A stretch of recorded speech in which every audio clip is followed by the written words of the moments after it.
अपने देश का कानून भी बदल चुका है, तो जमानत लेने का तरीका भी चेंज हो चुका है। अब अगर नए कानून के तहत जमानत लेनी है तो बहुत सारी शर्तों का पालन करना पड़ेगा। एक नहीं, दो नहीं, बहुत सारी शर्तों का पालन करना पड़ेगा, तभी जाकर के आपको जमानत मिलेगी नए कानून के तहत। तो कौन कौन सी शर्तें निभानी पड़ेंगी आपको? पहले आपको ये बता दूं कि नए कानून के अंदर कानून क्या बना है जमानत का।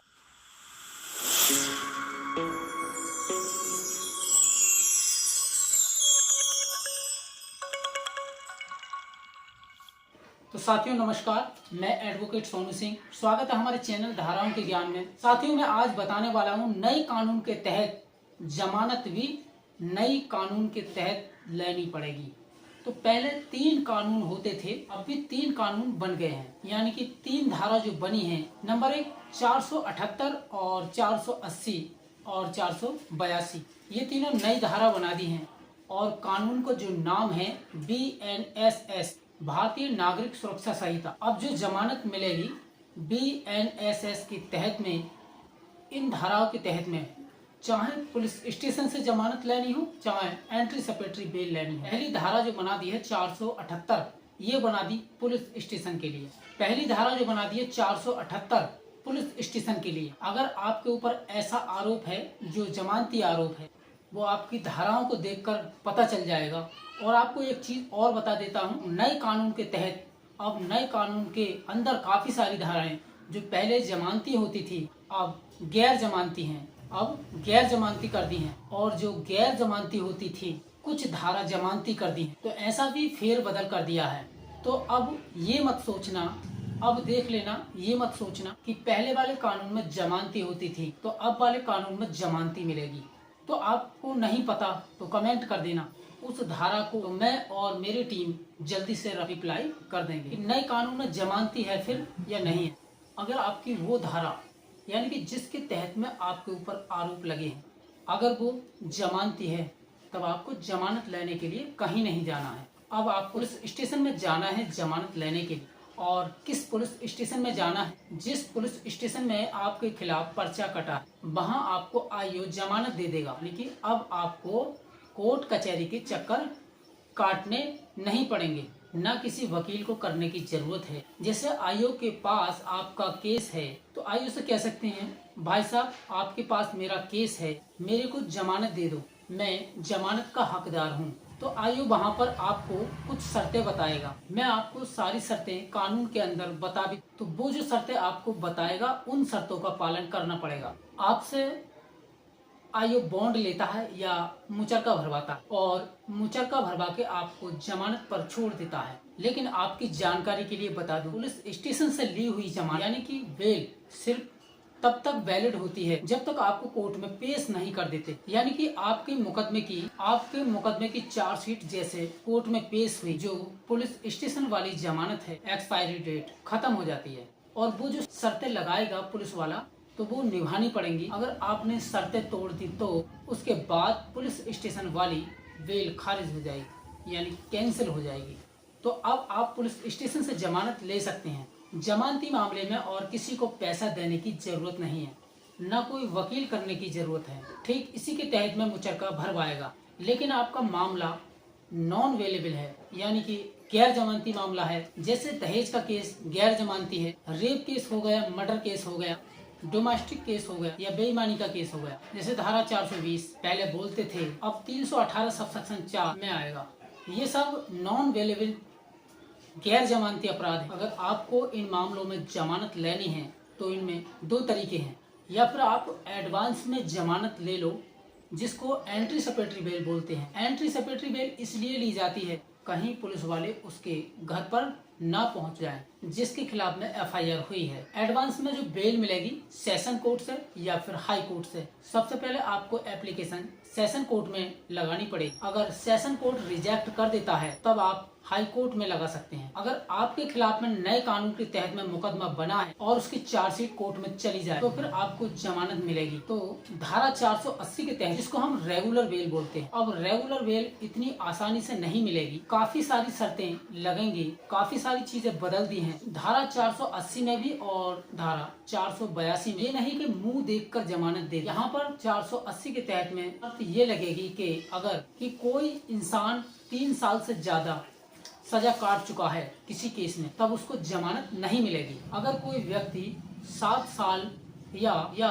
उम्र कैद या फांसी की सजा हुई है किसी को तो और एक बार काट चुका है तो उसको जमानत नहीं मिलेगी इन केसों में। इसके बाद में कोर्ट और भी सजा दे सकता है। कोर्ट का दिल है कितने का भी बॉन्ड भरवा सकता नहीं है, हैसियत के अनुसार बॉन्ड भरवाएगा। जैसे अभी अरविंद केजरीवाल को सुप्रीम कोर्ट ने जमानत दी है, 50,000 का बॉन्ड मांगा। ऐसे में केस देखे जाते हैं, केस देख करके 5,000 का मांग ले बॉन्ड या फिर 5 लाख का मांग ले, 5 लाख तक मांग सकता है केस देखकर। कोर्ट आपसे ये भी कह सकती है आप शहर छोड़ के नहीं जाएंगे, आप देश छोड़ कर नहीं जाएंगे। कोर्ट यह शर्त भी लगा सकती है आप हर रोज हफ्ते में 2 बार, महीने में 2 बार या महीने में 3 बार कोर्ट का दिल करे तो नजदीकी पुलिस स्टेशन में हाजिरी लगवा सकती है। ये शर्त भी लगा सकती है कि आप किसी गवाह को नहीं धमकाओगे, आप किसी गवाह को डराओगे नहीं, किसी गवाह को किसी तरह का लालच दोगे, तो ऐसी भी शर्त लगा सकती है। तो ये नई शर्त बताई गई है, तो इन शर्तों का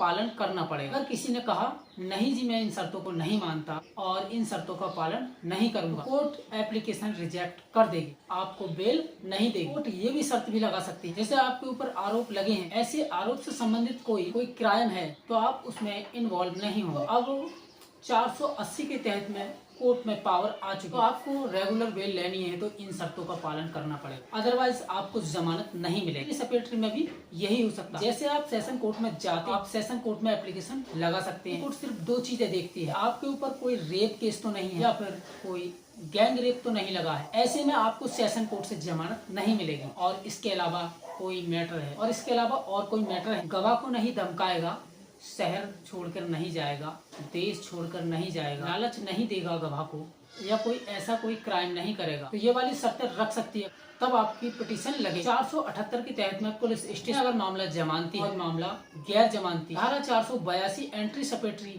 अगर रेगुलर बेल के लिए 480। आगे मैं आपको पढ़ा देता हूँ।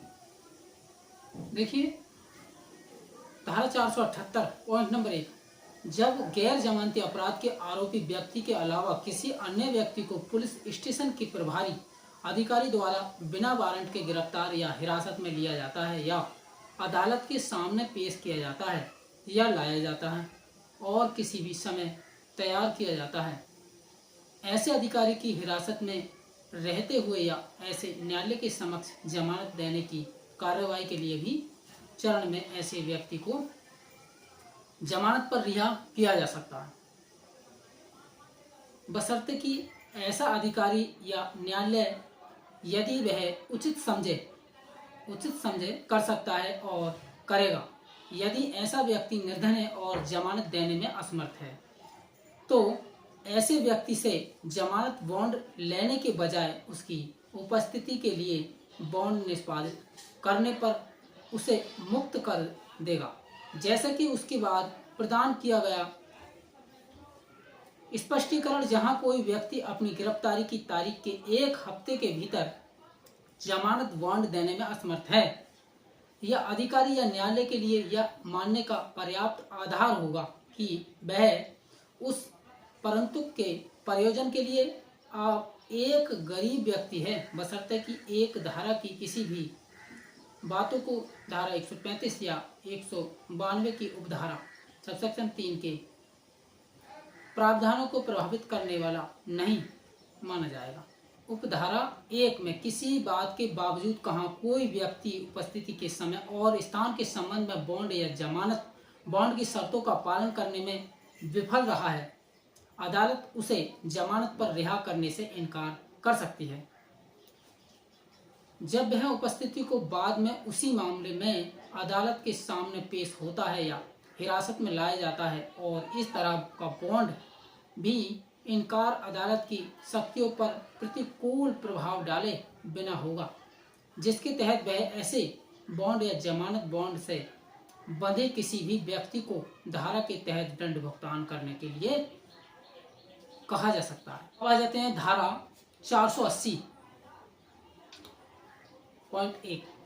जब किसी गैर जमानती अपराध के आरोपी या संदिग्ध व्यक्ति को किसी पुलिस स्टेशन के प्रभारी अधिकारी द्वारा वारंट के बिना गिरफ्तार किया जाता है या हिरासत में ले लिया जाता है या उच्च न्यायालय के अलावा किसी अन्य न्यायालय के समक्ष पेश किया जाता है या लाया जाता है, न्यायालय या सत्र न्यायालय उसे जमानत पर रिहा किया जा सकता है। लेकिन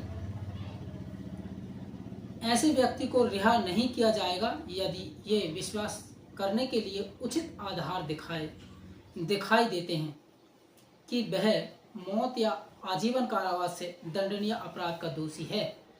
नंबर 2, ऐसे व्यक्ति को रिहा नहीं किया जाएगा यदि ऐसा अपराध एक संज्ञेय अपराध है और उसे पहले मौत, आजीवन कारावास या 7 साल या उसे अधिक के कारावास से दंडनीय अपराध के लिए दोषी ठहराया गया था, या उसे पहले 2 या 2 मामलों में दोषी ठहराया गया था, 3 साल या उससे अधिक लेकिन 7 साल से कम कारावास से दंडनीय संज्ञेय अपराध के अधिक अवसर शर्तों की न्यायालय या निर्देश दे सकते हैं कि खंड 1 या खंड 2 में निर्दिष्ट व्यक्ति को जमानत पर रिहा कर दिया जाए। यदि ऐसा व्यक्ति बच्चा है या महिला है या बीमार है या सशक्त, बशर्ते कि न्यायालय भी निर्देश दे सकता है कि खंड 2 में निर्दिष्ट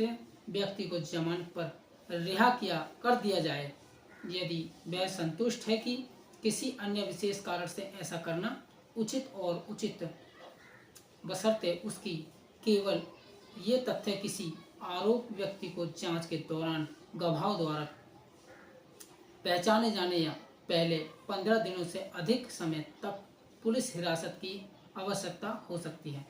अब आ जाते हैं साथियों धारा 482 में।